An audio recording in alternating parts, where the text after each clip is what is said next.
What's up, everybody? I'm your host, Pete. And I'm Kyle, and we talk about all things bloody. And this is going to be a review, but not a movie review like normal. There's no green screen and no nothing like that. We're just here at our desk because I'm moving, so we're not going to deal with any of that crap today. What we're going to do is just give you the movie straight up how we like it. And today we're going to review what movie? VHS from 2012. Ooh, now, you've seen this movie a while ago. Yeah. I've never seen it before, and which is funny because I've seen Hannah Fierman at conventions, and I was going to get her autograph just because I figured eventually I would see this movie. And she was in Chicago, and we both got her autograph. And she writes, "I like you" on the autograph, and you had to explain what that meant because I have not seen the movie. So he gives me the movie to watch, and I did watch it. And you actually rewatched it too? Yeah. In a different opinion this time? Yeah. Yeah, so why don't you explain kind of what the movie is about? So VHS is a found footage type movie like The Blair Witch Project and Paranormal Activity. And so it tells 5 different stories, and each story doesn't tie into the next one. These guys are breaking into a house because they're paid to go find this VHS tape. Well, they don't know which VHS tape they need, so they're just kind of putting random tapes in the VCR and watching them, and we're seeing the story that they're watching on the TV. And the first story is the one that has Hannah Fierman in it. This is probably one of the better ones in there. It's one of the better ones, yeah. And it's not just because we seen her and met her. So, and they actually made a spin-off of that story called The Siren, which I haven't seen that movie yet. Yeah, because she does a good part in this. Yeah. And then there's another one where there's a married couple that are, I'm gonna assume, on their honeymoon or just traveling, or just traveling. We don't know. And There's limited details. And some stuff happens to them. And then there's kind of like a Friday the 13th type story where some friends go out in the woods and they get picked off one by one. There's a haunted house one. The haunted house one. That's the very last story. Oh, then there's a poltergeist one. Yeah, poltergeist type story. Yeah. And then the guys that are breaking in to find this VHS tape, they're a story themselves. So yeah, it's like a bunch of 6 stories in one, pretty much. Yeah, when I watched it, they start off right off the bat. They're making videos to make money, kind of like Jackass or some other stuff. But the stuff they do is kind of illegal. So the first thing you see is them in a parking lot. And if you can't stand shaky stuff, this might not be the movie for you because it's supposed to be body cams, or actually it's a hand camcorder that one other person has. So there's a lot of shaking. I almost got nauseous watching it. Really hard to follow. But they jump right into going by a girl, random girl, pulling up her top, showing her boob on camera, stupid stuff like that. And then they get money for these videos.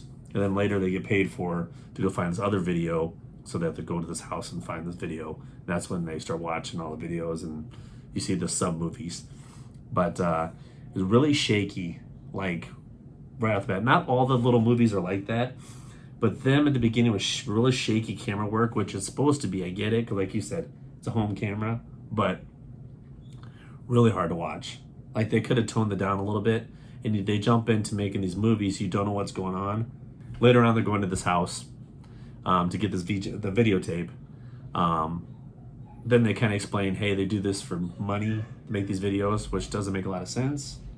They could have kind of explained that for at the beginning. Like all of a sudden they're just randomly, hey, short tit. And I'm like, what the fuck is going on here? So you're making money, your face is on video because not all of them are covered. Sometimes they are, sometimes they aren't.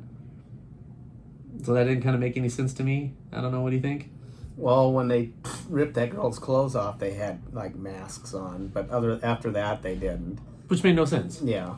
Excuse me. So yeah, it's really weird that so I mean you get what's going on. They do explain it, but they could have just kind of still shot at the camera. Hey, I'm giving you money, or I'm getting money for a video, whatever. I got this other job for you. So when you get past the shaky part of the camera, the very first episode with Hannah in it is very shaky. Couple group, they go to a club, they try to party, to go to the bar to Well, tell you meet girls. the or guy whatever. that's filming, he has glasses on, like has a spy camera on, so you're basically seeing from his point of view. And yeah, there's some parts where it's really shaky. Oh man. Well, so you go from shaky part to shaky part. I was like, "Mwah." um, one of the funny things in that first episode. Well, first of all, when they get to the house with the four guys, right? They all branch off. They find a dead guy in a chair, and he's just sitting in a chair with the TV kind of going. And so they tell the guy, go through these tapes. So that's when he sits down and starts going through the VHS tapes. And you see the little movies while the others are going through the house trying to find whatever they're trying to find. So in the first episode with Hannah, they give these guys those glasses, but you can't see the camera. Every camera glasses I've seen, you can see the camera. You got the round circle camera right here, right there. They're not noticeable. I mean, if you look at somebody, you can see the camera on the glasses. So I don't know where they get these glasses from. Maybe one's a spy, FBI, I don't know. But they got these glasses, you cannot see the camera. The characters were okay. The frat dude. My favorite frat dude, bro dude. And the dorkier guy, and then the middle guy. So they got three guys. And they're hitting on that. They're hitting on all the girls, trying to, getting drunk, and they meet the girls at the bar. And out of nowhere, there's this girl staring at him. And gee, who is that? It's Hannah. She's just staring at the little dorky dude with the glasses, and She keeps telling him, "I like you," and he's like, "Oh, I like you too." And it's because he's hammered. yeah, And she's like, "I like you." It's like, "What?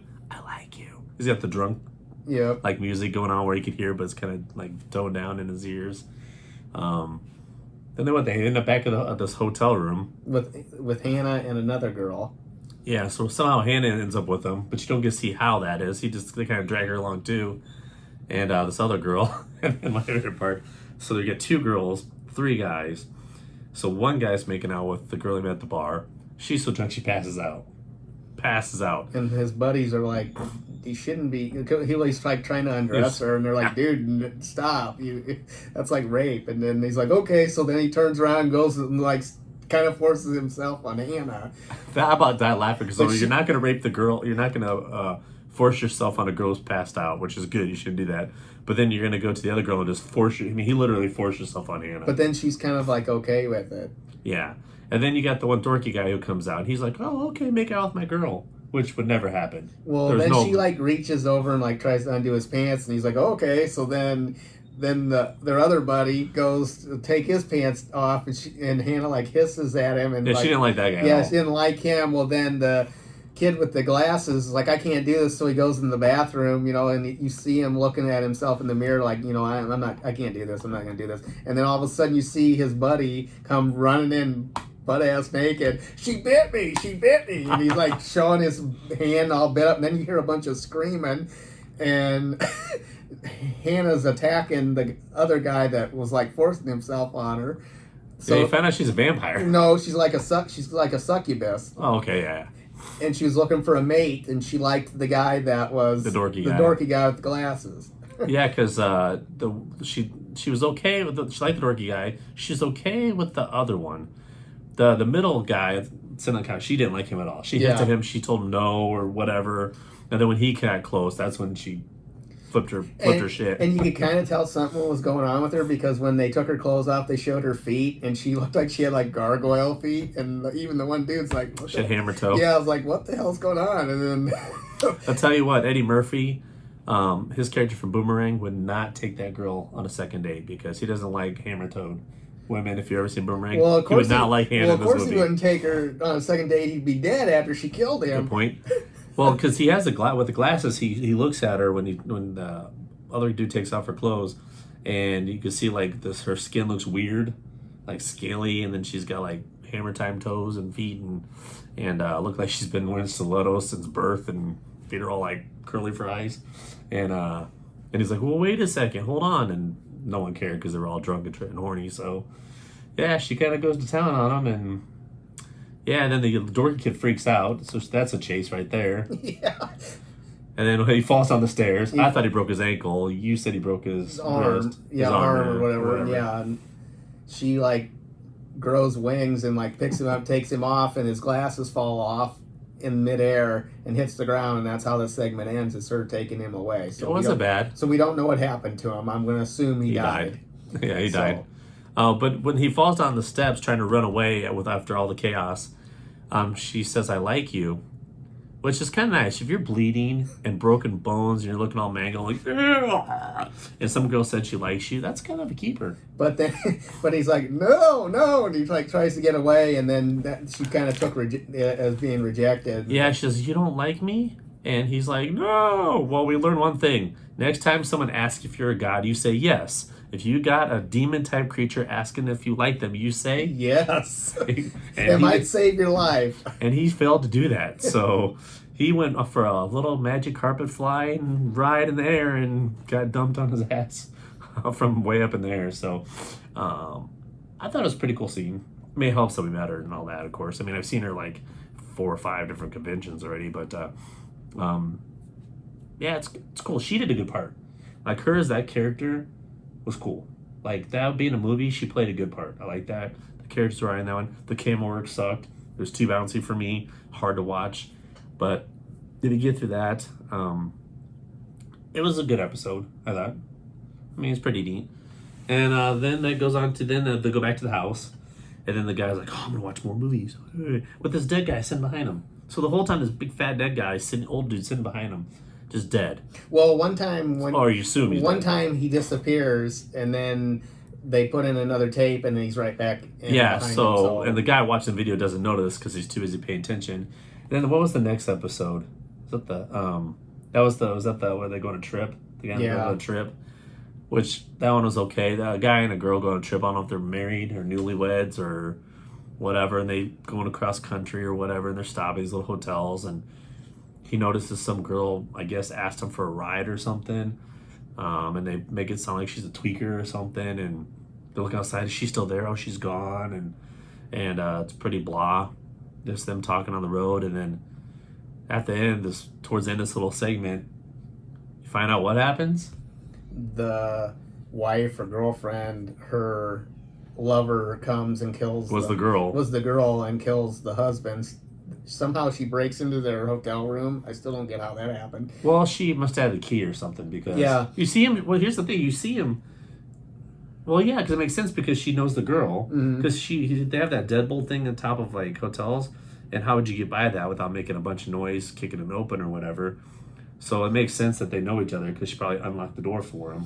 And so they killed the boyfriend or husband, whatever he is, and then they're making out. And then she's like, "Did you delete the footage?" And that was how that segment ended. Yeah, it's kind of blah. Yeah, kind of like a road trip, and like I'm like, we don't know why he pissed her off, why she went into dead. There absolutely no backstory whatsoever.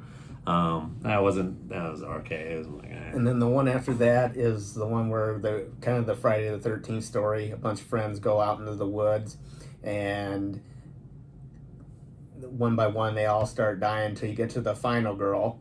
That one was kind of interesting because she brought her friends there for bait to get this killer to come out because the final girl, I guess, was there one other time with her friends, and all of her friends got killed, and she couldn't. She was a survivor. Yeah, she was a survivor, and she didn't catch the killer. Well, so she brings a new group of friends out there as bait to lure this guy out. Yeah, she's a survivor, and the cops didn't believe her or something like that. Yeah. Yeah, because when she takes them out there, they're like walking around. And she's kind of, well, you think she's joking. She's like, "You're all gonna die out here," and they're like, "What?" We see flashes of the dead. Yeah. Like when she's talking, they're randomly. She looks at him. She goes, "You're all gonna die," and they're like, "Why would you say that?" And as they're swimming in the lake or whatever, you see flashes of dead bodies of what happened before. And it's pretty cool. I actually liked it up until the end. Whenever he started getting killed, the main girl's running away, and all of a sudden traps pop up and try to kill you can't see the killer. It's like a glitch on the. Yeah, it's like a giant glitch. It's all glitchy. So I don't know if it's alien, if it's a killer, what it is. But she had built these traps. Like a big wood thing comes out of spikes and like gets the killer. She's like, "I got you." So at one point she went back to this location where there's this killer that's killed all of her friends by herself with help and set up all these traps. That's when it ruined it for me. It was good up until that part. So you go to a spot where you know a killer is. You survived twice now because the original time set up the traps. So you go back a third time to get your friends killed. And these are your friends. One's your boyfriend, which makes no sense. And at the end, you end up getting killed yourself. So it was really good up until the very end. I'm like, okay, who built these traps? She MacGyver? I'm like, how? Like, what happened? But it was a cool story. Like, if they would have elaborated on the story a little more, maybe flashbacks of the girl setting up traps to prove that she wasn't. I'm assuming they blamed her for the killing. We don't know. They don't go elaborate. So, like, she says she wanted to prove that there was a killer. I don't know. It's like you have to kind of guess what's going on in the story. Like, we're texting each other, okay, what do you think? What do you think? I don't know. So, I mean, like, we even debated before we started shooting this video. So, and then the next one was that the haunted house one? No, that was the like Skype and between. Oh, that one. Yeah, that's the haunted house one. The poltergeist one. Yeah, that one was kind of like, is they supposed to be ghosts, aliens? Because it's kind of the way the story is set up.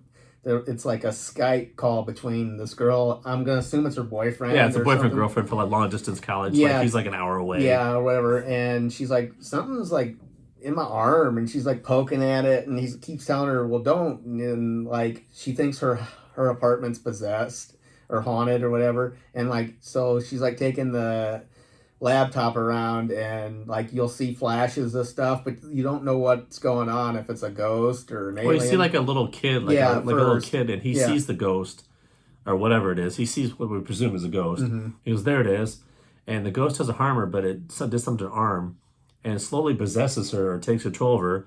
Because later on, she says, "I record," and he's like, "No, I forgot again," and like I don't know what his memory problem is, but she's asked him 3 times now to record this event. He's not doing it, and she, like towards the end, she got this big hole in her arm, and she's like sticking a knife in there or something, and then she goes to the drawer and gets a big one of those forks that you like get turkey with, and she's digging that in her arm, and he's like, "Don't do that."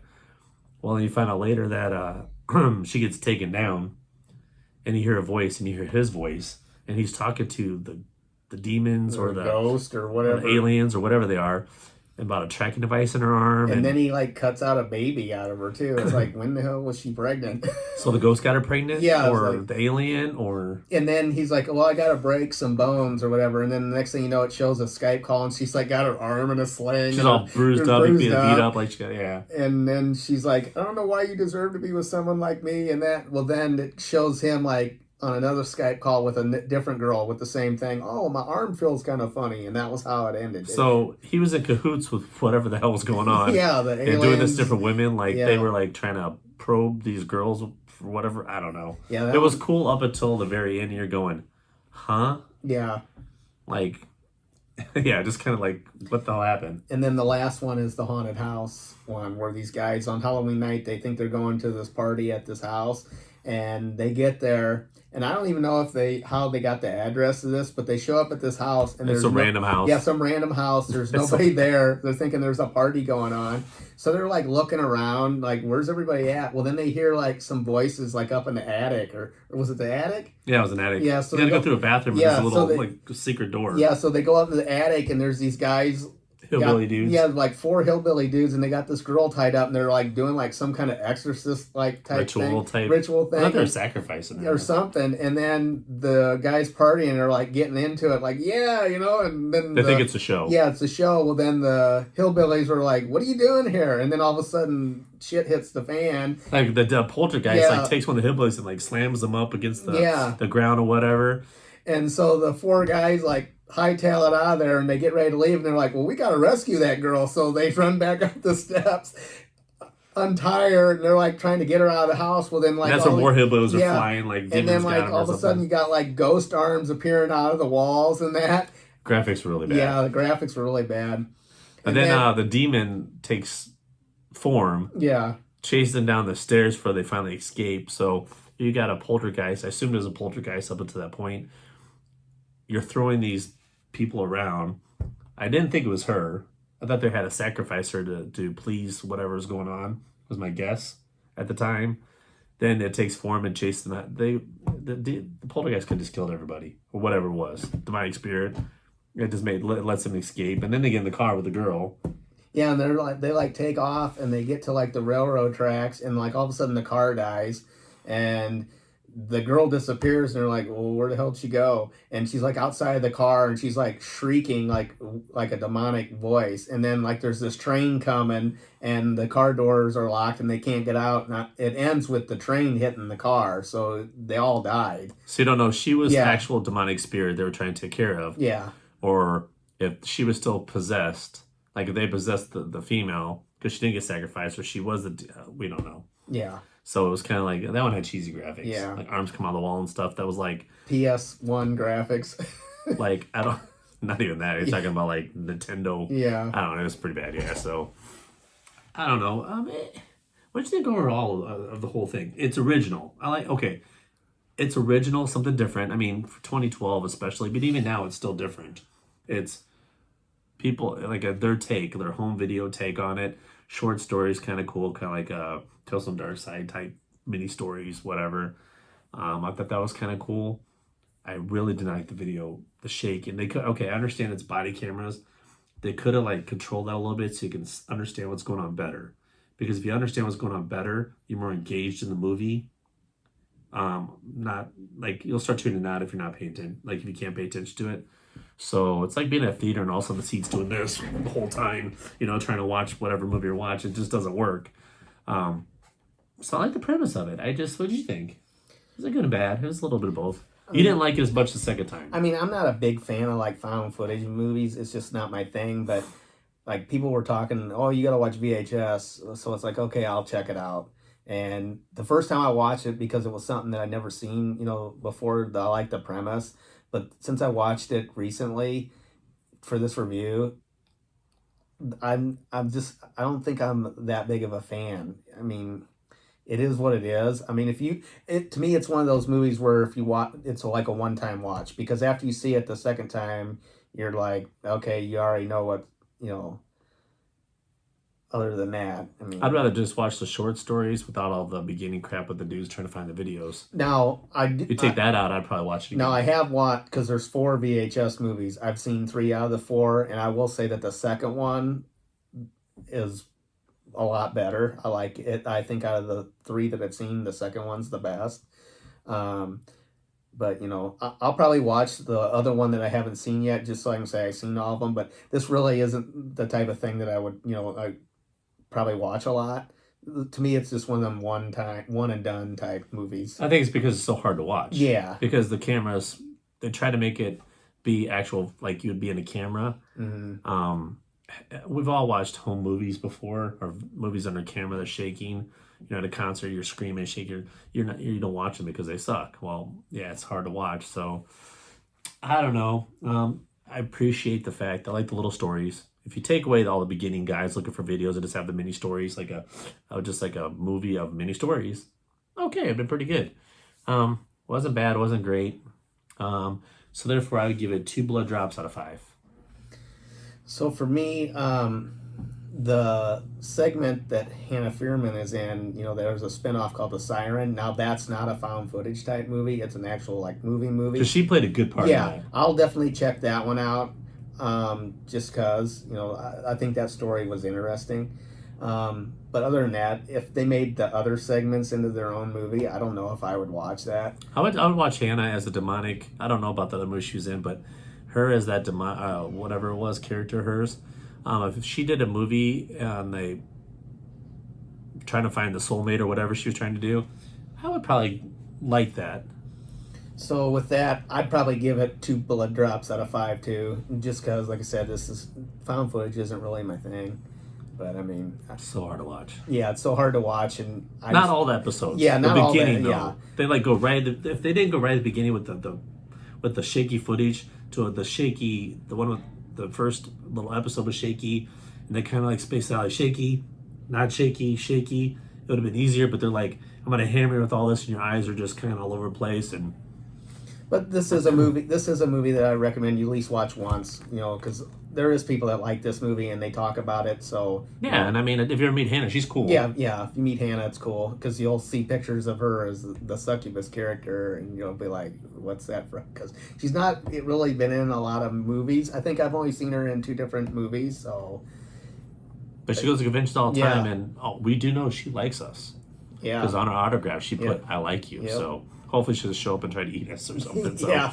But anyway, VHS. Let us know what you think in the comments. Have you seen it before? If not, if you're going to see it, tell us what you think. I mean, it is the scariest, rawest horror movie of the year of 2012. So I have to go back and find out what movies came out that year and kind of see if that's true or not. But it says it right here. So, yeah. So 2 for me, 2 for you. And until next time. Stay bloody.